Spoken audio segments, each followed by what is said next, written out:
మొయినాబాద్ మండలాన్ని శంషాబాద్ జిల్లాలో కలపాలని నరేష్ అనే యువకుడు మండల కేంద్రంలో ఉన్న సెల్ టవర్ ఎక్కి హల్చల్ చేశాడు. తమ మండలాన్ని శంషాబాద్ జిల్లాలో కలుపుతున్నట్లు ప్రభుత్వం ప్రకటించే వరకు టవర్ దిగనని ఆ యువకుడు హల్చల్ చేయడంతో బీజాపూర్ హైదరాబాద్ హైవేపై 4 కిలోమీటర్ల వరకు ట్రాఫిక్ జామ్ అయింది. అధికారులు, నాయకులు, ఉద్యమకారులంతా నచ్చచెప్పడంతో నరేష్ సెల్ టవర్ దిగాడు. దీనితో అందరూ ఊపిరి పీల్చుకున్నారు. మొయినాబాద్ మండలాన్ని శంషాబాద్ కలపాలి. వికారాబాద్ కలపడానికి ఎంత మాత్రము సాహసిస్తాము. దేనికైనా అని కూడా సాహసిస్తాం.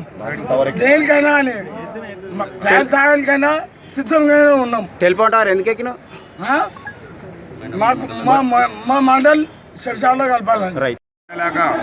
మొయినాబాద్లో ఇంతకుముందు కూడా తెలంగాణ విషయంలో ఇక్కడ 3 ప్రాణాలు పోగొట్టుకున్నటువంటి ఈ మొయినాబాద్ గడ్డ కాబట్టి ఈరోజు కూడా మొయినాబాద్ను శంషాబాద్లో కలిపే విధంగా కలిపి తొందరగా డిక్లేర్ చేస్తే మొయినాబాద్ తీసుకుపోయి శంషాబాద్ జిల్లా తూర్పు రంగారెడ్డి జిల్లాగా కూడా డిక్లేర్ చేయాలని చెప్పి ఈ సభాముఖంగా ఇక్కడ ఈ సెల్ టవర్ ఎక్కినటువంటి నరేష్ గారి మనస్పూర్వకంగా అతను ఒప్పుకొని కిందికి దిగినటువంటి వ్యక్తి కాబట్టి ఇక్కడ మొయినాబాద్ నుంచి ఢిల్లీకి పోయి కూడా మనకు పెద్దమలారకు చెందినటువంటి యాదరెడ్డి కూడా ప్రాణత్యాగం చేసినటువంటి ముద్దు బిడ్డ కాబట్టి ఇక్కడ కూడా ఈరోజు కూడా మొయినాబాద్కు సంబంధించినటువంటి వ్యక్తి కంజర్ల నరేష్ గారు కూడా ప్రాణత్యాగానికి ప్రాణాల వరకు వెళ్ళిపోయి సిద్ధపడి ఈరోజు మళ్ళీ కిందికి మేము సెకండ్